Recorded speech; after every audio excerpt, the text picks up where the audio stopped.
Oke, sekarang saya akan membahas untuk soal nomor 5 di sini. Fokusnya sebenarnya ingin melakukan uji hipotesis untuk dua sampel yang saling bebas gitu ya. Nah, di sini ada pengujian terhadap profil kadar obat dalam plasma suatu obat generik dengan obat paten terhadap 25 sukarelawan ya, yang dibagi menjadi dua kelompok. Setiap kelompok hanya akan mendapatkan perlakuan untuk satu obat saja. Nah, konsentrasinya seperti yang muncul dalam tabel. Kemudian di awal saya minta kalian untuk menghitung mean, median, variance, dan simpangan bakunya ya. Jadi diingat kembali bahwa simpangan baku itu merupakan akar dari varian ya. Nah, di sini kalau berdasarkan perhitungan saya mungkin agak melenceng, agak beda dikit dengan kalian, it's okay, nggak masalah. Untuk yang obat generik rata yang saya temukan adalah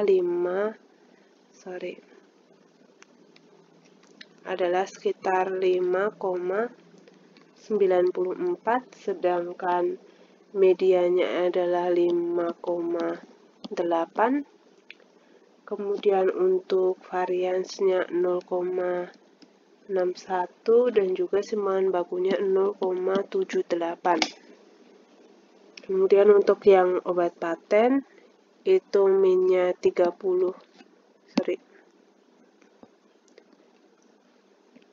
Minnya adalah 3,78. Medianya 3,8, kemudian variansnya 0,5 dan simpangan bakunya adalah 0,71. Itu hasil yang saya temukan ya. Semoga sama. Itu kalau ada beda-beda dikit ya. Kemudian langkah selanjutnya adalah kita di sini kan kalian tidak saya minta untuk menentukan hipotesis karena hipotesisnya juga sudah saya tuliskan di situ gitu. Jadi nggak perlu bikin hipotesis baru. Ada di antara kalian yang bikin hipotesis baru gitu. Kalian baca soalnya enggak sih?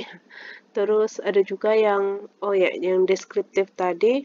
Ada yang salah hitung mean, hitung variansnya ada yang salah. Jadi ketika kalian salah hitung mean, varian, dan juga SD mau nggak mau itu otomatis berdampak ke perhitungan selanjutnya gitu. Cuma jangan khawatir ketika kalian menggunakan langkah-langkah yang benar tetap mendapatkan nilai juga. Nah, kemudian langkah selanjutnya kan kalian saya minta untuk menentukan uji apa sih yang paling tepat, kemudian berdasarkan variannya. Nah, ini kebanyakan miss-nya di situ. Memang rata-rata menjawab uji T dua arah ya, uji T dua arah. Nah, tapi sebelum sampai sana kan saya ada meminta kalian untuk membahas berdasarkan nilai variannya. Nah, memang ada juga yang menghitung varian tapi di pada saat uji statistiknya gitu. Tapi ya udah nggak masalah, itu tetap saya nilai ya. Jadi sebenarnya saya ingin kalian menghitung dulu nilai F-nya gitu. Nilai F-nya yaitu varian tergabung, bukan varian tergabung, varian ini lebih ke untuk melihat apakah datanya itu homogen atau enggak gitu. Nah, kalau datanya itu homogen ya, di sini kita hitung dulu nilai F-nya. Nah, F itu membandingkan varian dari kelompok yang pertama dibandingkan dengan varian dari kelompok yang kedua ya, dimana di sini varian S kuadrat itu varian ya, kalau simpangan baku adalah S gitu. Diingat kembali di sini 0,61 dibagi 0,5 ya, 0,5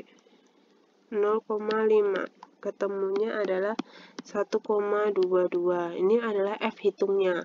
Sedangkan F tabelnya berapa? Kita lihat F tabel dari F tabel untuk nilai alfa 0,05 dua arah dengan DF pembilangnya 12 dan DF penyebutnya 11. Ditemukan F tabel adalah 1,22 ya. variannya sama secara statistik ya, atau variannya homogen. Sorry, 1,22 2,79, sorry, 2,79.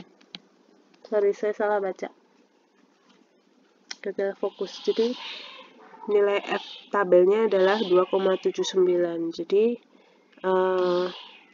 plus minus, jadi karena 1,22 ada di antara minus 2,79 sampai 2,79, maka bisa dinyatakan homogen.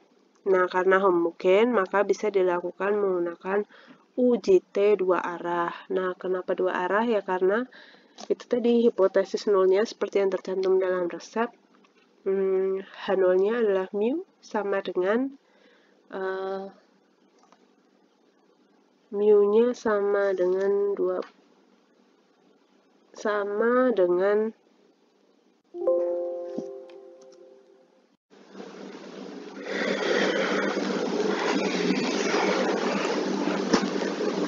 hipotesisnya, kalau nggak salah saya tulisnya hipotesis nolnya mu C max formulasi generik sama dengan formulasi yang paten ya, sedangkan HA-nya atau hipotesis alternatifnya kadarnya tidak sama ya.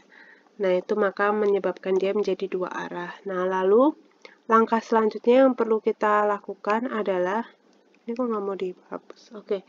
Langkah selanjutnya yang perlu kita lakukan adalah mencari nilai alfanya. Ya, mencari nilai alfa. Nah, nilai alfa ya. Nilai alfa itu di sini saya tidak minta kalian untuk menghitung selang kepercayaan lagi, jadi saya hanya minta kalian untuk mencari nilai T alfa gitu. Nilai T alfa diketahui, T alfanya adalah tadi untuk alfa dua arah ya, T untuk dua arah ya, alfa per 2 tadi ya, yaitu 0,025 itu tadi. Saya lihat di tabel T adalah 2,07 ya, 2,07 di sini, atau T tabel gitu yang sering disampaikan. Nah, terus setelah kita menentukan T tabelnya berapa, kita perlu menghitung dulu varian tergabung, karena ini dua sampel. Varian tergabung dihitungnya dengan S sebagai akar, S gabungan adalah akar dari N1 minus 1, aduh kepencet-pencet terus nih, N1 minus 1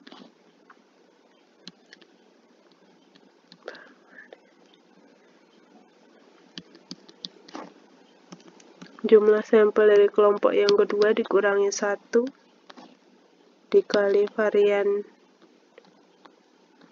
yang kedua dibagi dengan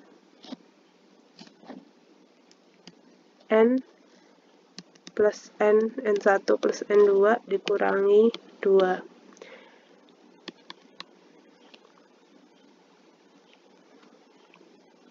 Tadi 13 dikurangi 1 dikali dengan 0,61. 0,61 tadi varian dari kelompok yang pertama ya, ditambah 12 minus 1 dikali 0,5 dibagi 13 plus 12 dikurangi 2, ketemunya 0,56. Itu adalah akar 0,56. Jadi kalau S-nya aja sekitar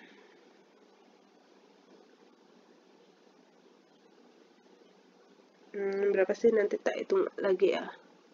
Nanti tak hitung lagi berapa, saya lupa. Belum sempat ngitung S-nya berapa. ya.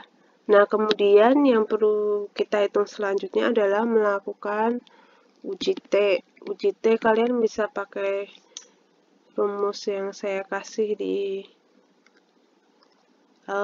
soal ujian ya, boleh pakai rumus yang lain sama aja nggak masalah. Di sini kita tahu dulu rata-rata dari kelompok yang pertama dan rata-rata dari kelompok yang kedua. Kemudian dibagi akar dari S kuadrat. Ya. Kalau S kuadrat itu varian dari 0,56. S kuadrat dari gabungan tadi ya. Varian gabungan dibagi dengan N1 plus, atau gini, biar enak. S kuadrat P gabungan dibagi N1 ditambah varian gabungan dibagi N2. Nah, maka kalau tadi kita lihat datanya,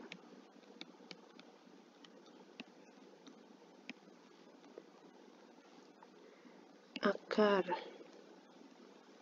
0,56 dibagi 13 plus 0,56 dibagi 12, maka ketemunya adalah 2,16 per 0,3, hasilnya adalah 7,2. Nah, kalau dilihat dari hasilnya adalah 7,2, maka itu lebih besar daripada 2,07. Ingat kembali kalau digambarkan dalam kurva ini dua arah, maka 2,07 minus 2,07, di sini H0-nya, maka 7,2 itu ada di sini. Maka yang diterima adalah hipotesis alternatif. Hipotesis alternatifnya tadi rata-rata kadar obat generik itu tidak sama dengan rata-rata kadar obat paten. Nah, jadi kesimpulan dari pengujian tersebut adalah demikian. Semoga bisa dipahami ya. Terima kasih.